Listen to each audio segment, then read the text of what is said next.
This video is made for information and awareness purpose only. All contents are collected from documentary, internet, social media. If any dissimilarity found, it will be corrected instantly.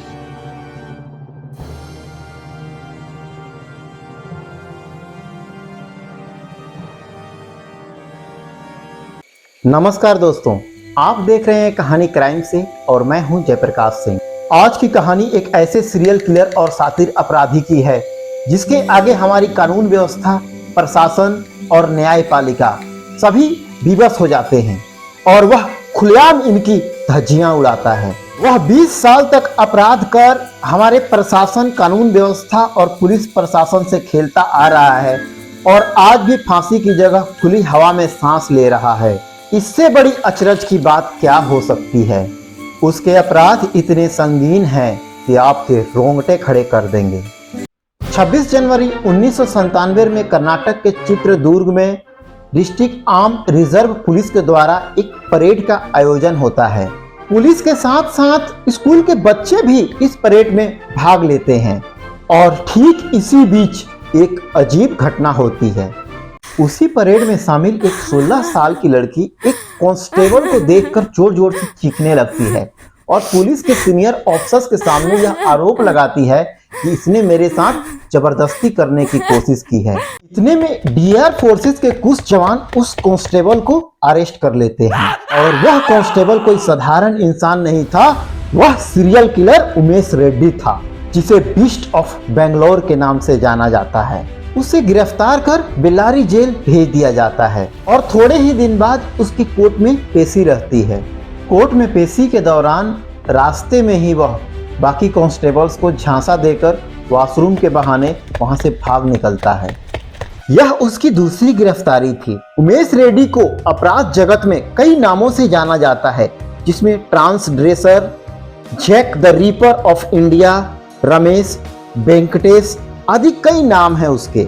इस शख्स का जन्म 1959 में कर्नाटक के चित्रदुर्ग में हुआ था और बाकी की जानकारी इसकी अवेलेबल नहीं है। जब यह बड़ा हुआ तो बहुत ही गर्व के साथ सीआरपीएफ फोर्स ज्वाइन किया और इसकी पोस्टिंग जम्मू एंड कश्मीर में हुई। जम्मू कश्मीर में ही इसकी ड्यूटी कमांडेंट हाउस पर लगी थी और इसकी नजर एक सीनियर ऑफिसर की लड़की पर थी। मौका पाते ही एक दिन इसने उसके साथ जबरदस्ती करने की कोशिश की और उस लड़की ने आवाज लगा दी। फिर बाकी जवानों ने इसे वहीं पर दबोच लिया। इस अपराध के लिए सीआरपीएफ के कानून के तहत इस पर बड़ी कार्रवाई हुई और इसे सीआरपीएफ की जॉब से निकाल दिया गया और जेल में डाल दिया गया। जेल में डालने के बाद इस पर सिविल केस लगने थे, परंतु मौका पाकर वहां से वह फरार हो गया। सीआरपीएफ के अधिकारियों ने इसकी बड़ी तलाश की, परंतु उनके हत्थे नहीं चढ़ा। वह अपना नाम पता बदलकर छुपकर रहने लगा और एक दिन district armed reserve police join कर लिया।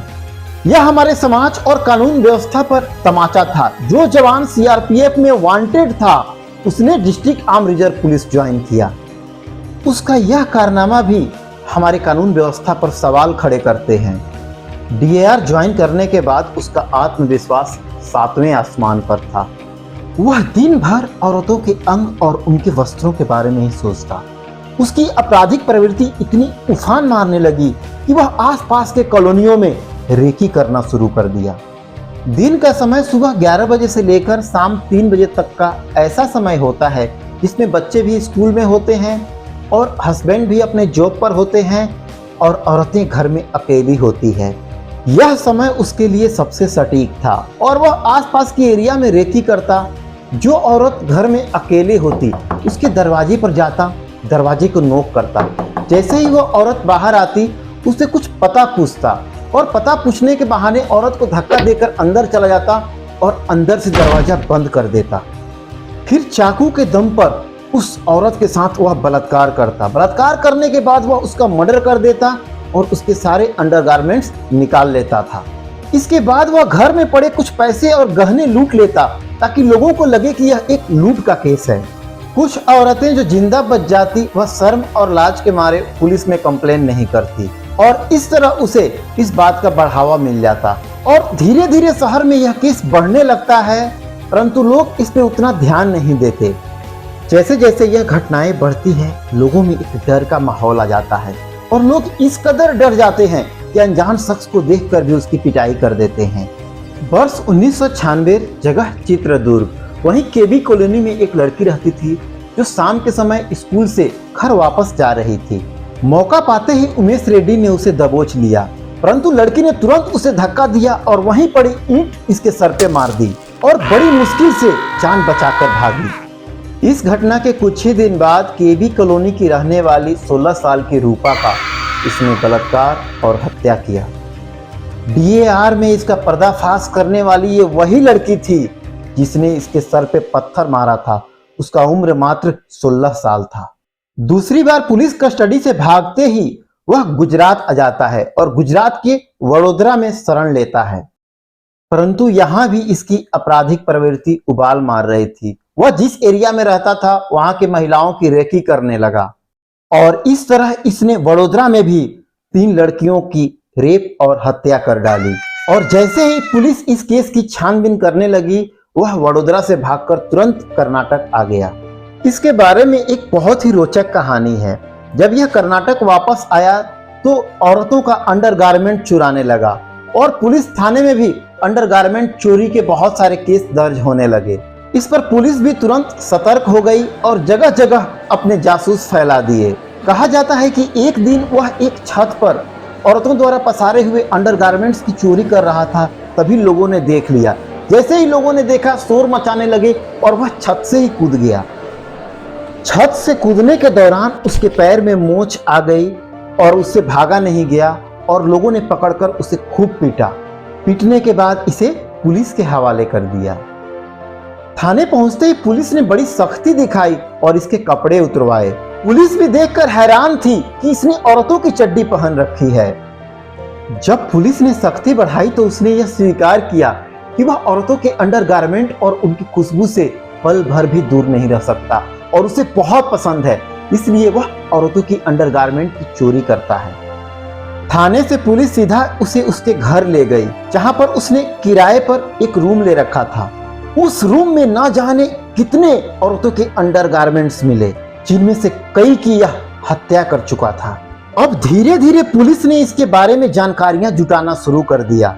कई फाइलें खंगाली गई, तब पुलिस को पता चला कि यह CRPF का एक भगोड़ा है और अभी तक वहां यह वांटेड है।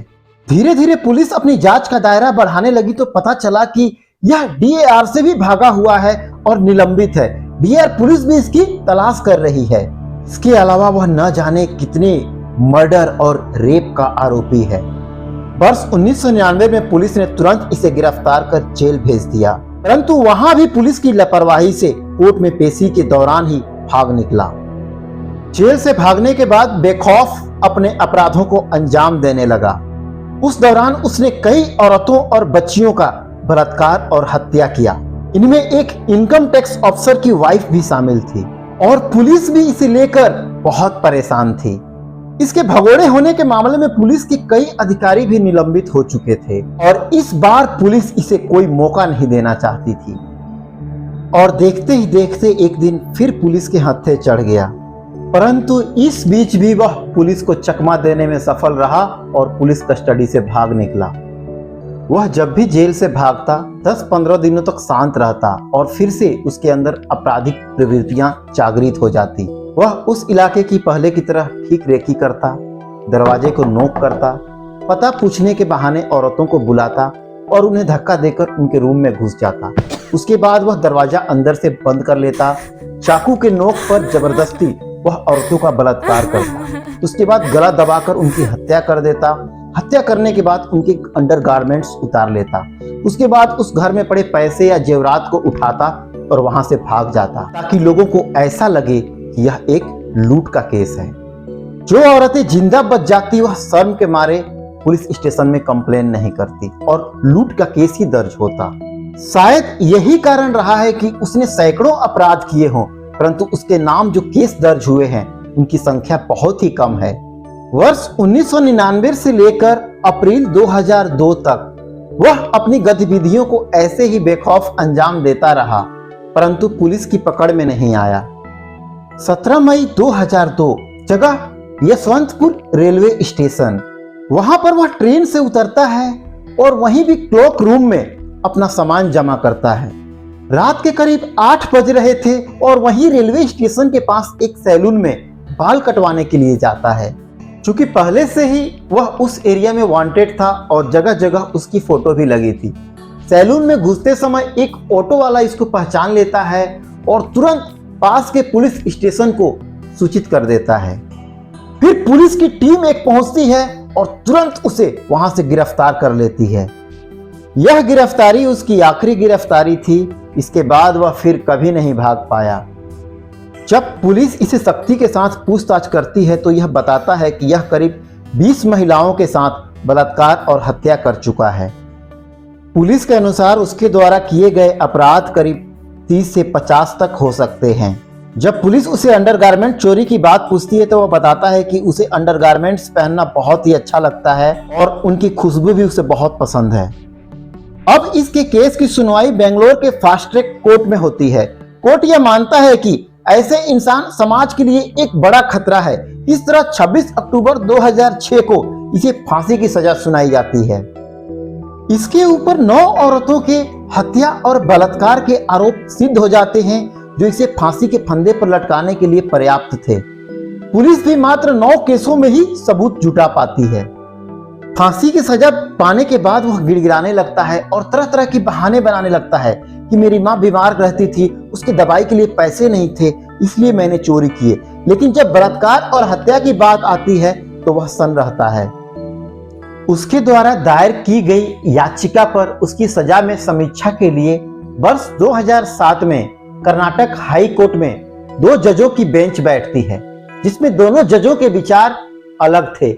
एक उसके फांसी के पक्ष में था तो दूसरा उम्र कैद के पक्ष में। उसके बाद 3 जजों की बेंच बैठाई जाती है, जिसमें तीनों जज उसके फांसी की सजा को बरकरार रखते हैं तथा अपने रिपोर्ट में बोलते हैं कि वह समाज के लिए एक बड़ा खतरा है।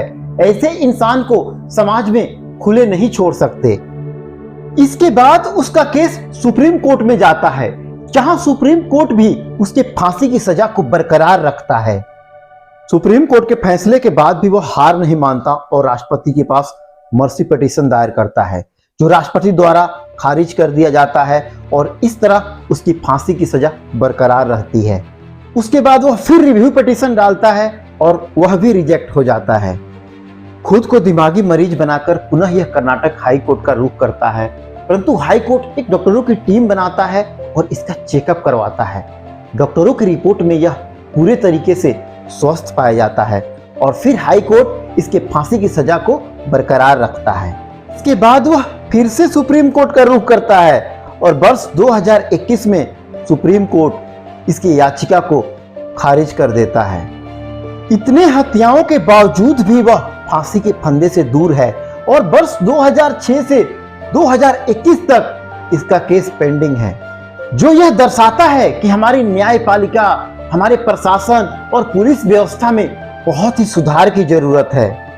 कथित तौर पर 20 औरतों का बलात्कार और हत्या करने वाला आरोपी आज भी खुली हवा में सांस ले रहा है। यह बहुत ही दुखद है। इससे जहां आम नागरिकों को अपनी कानून व्यवस्था से भरोसा उठेगा, वहीं ऐसे अपराधियों को सह भी मिलेगा और उनका मनोबल बढ़ेगा और वह वैसे ही अपराध करते जाएंगे। अतः तुरंत हमारी न्यायपालिका, कानून व्यवस्था और प्रशासन में संशोधन की जरूरत है और ऐसे अपराधियों को कड़ी से कड़ी सजा मिलनी चाहिए। अंत में मैं यही बोलना चाहूंगा कि हमें अपने कानून व्यवस्था पे पूरा भरोसा है और एक न एक दिन यह अपराधी जरूर फांसी के फंदे पर लटकेगा और उन जान गंवाने वाले औरतों को न्याय मिलेगा। दोस्तों, आज भी ऐसे अपराधी हमारे और आपके बीच में रहते हैं और बेखौफ अपराध करते हैं, लेकिन कुछ बातें होती है जिसके वजह से लोग थाने तक नहीं पहुंच पाते और ऐसे अपराधियों को मनोबल मिलता है। हमें हिम्मत कर इनको फांसी के फंदे पर लटकाना चाहिए ताकि यह दूसरों के लिए एग्जाम्पल बन सके और ऐसे अपराध दोबारा ना हो। तो दोस्तों, सावधान रहें, सतर्क रहें। फिर मिलते हैं अगली कहानी में। जय हिंद।